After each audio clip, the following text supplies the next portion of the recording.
بسم اللہ الرحمن الرحیم۔ حضرت عطا سلیمی سے عرض کی گئی مل حذر، حذر کیا ہے، ڈرنا کیا ہے، کس چیز سے ڈرنا چاہیے؟ قال، آپ نے فرمایا الاتقاء علی العمل، عمل کے بارے میں ڈرنا چاہیے کہ اللہ یکون للہ، اللہ یکون للہ، فرمایا کہ عمل نہیں ہونا چاہیے صرف اللہ کے لیے بس، اللہ کے علاوہ کسی نیت کسی مقصد کا کوئی عمل نہ قابل قبول ہے نہ اس کا کوئی فائدہ ہے۔ تو فرمایا اللہ کے علاوہ کسی بھی مقصد کے لیے عمل نہیں کرنا چاہیے۔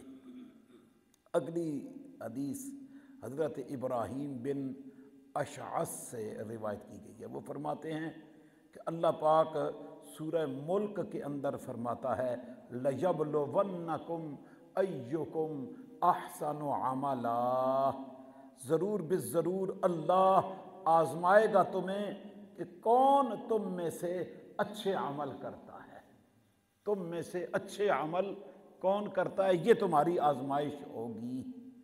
قال، حضرت ابراہیم بن اشعث فرماتے ہیں اخلصہ و اصوبہ، کہ کس کا عمل سب سے زیادہ خالص اور سب سے زیادہ درست ہے، بس یہ آزمائش ہے۔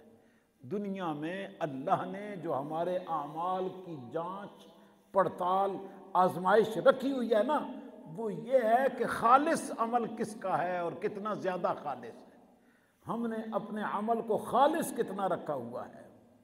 قال، آپ فرماتے ان العمل اذا کان خالصا، بے شک عمل جب خالص ہو، ولم یکن ثوابا، لیکن وہ عمل درست نہ ہو، لم یقبل، فرمایا وہ قبول نہیں کیا جائے گا۔ یعنی بندہ کام صحیح کر رہا ہے، خالص کر، لیکن کام غلط کر رہا ہے۔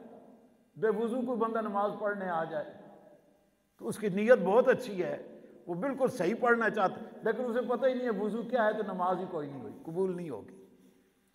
تو فرمایا کہ خالص ہو، درست نہ ہو، قبول نہیں۔ وَإِنْ كَانَ صَوَابًا، اور اگر کام درست ہو، وَلَمْ يَكُنْ خَالِصًا، لیکن وہ کام خالص نہ ہو، لم یقبل، وہ بھی اللہ کے حضور قابل قبول نہیں ہے۔ یعنی کام بندہ صحیح کر رہا ہے، صرف خالص نہیں رہا، پھر بھی قبولیت سے محروم ہو گیا۔ حتیٰ یکون خالصا صوابا، فرمایا یہاں تک کہ عمل خالص بھی ہو، درست بھی ہو۔ عمل کیا ہو؟ خالص اللہ کی رضا کے لیے اور درست عمل ہو، وہ مقبول ہوتا ہے۔ والخالص اذا کان للہ، اور فرمایا کہ خالص اور ثواب درست ہونا یہ کیسے ہوگا؟ فرمایا خالص وہ ہے جو اللہ کے لیے کیا جائے، خالص عمل وہ ہے اذا کان للہ، کہ جب وہ عمل اللہ کے لیے کیا جائے۔ والثواب، اور درست عمل کون سا ہے؟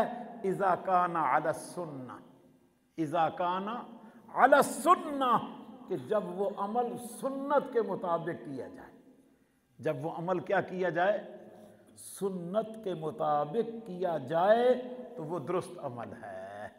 تو دو چیزیں ہمیں اس روایت سے معلوم ہوئیں، ایک یہ کہ عمل خالص ہونا چاہیے، اور دوسرا عمل درست ہونا چاہیے۔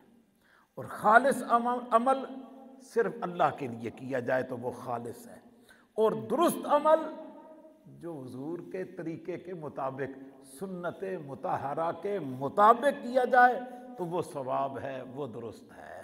یہ ثواب سواد کے ساتھ ہے، ایک ثواب جو ہم عمل کرتے اس پر جو جزا مرتب ہونے والی ہے اس کو بھی ثواب سا کے ساتھ کہا جاتا ہے، یہ سواد کے ساتھ ہے جس کا معنی ہے درست عمل، صحیح عمل۔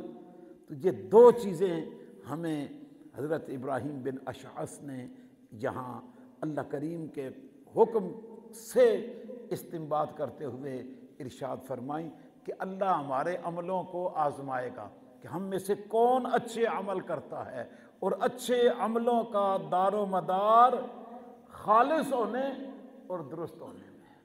خالص عمل کیا جائے تو اس میں صرف اللہ کی رضا مقصود ہو، اور درست کہ وہ شریعت مطہرہ کے مطابق ہو۔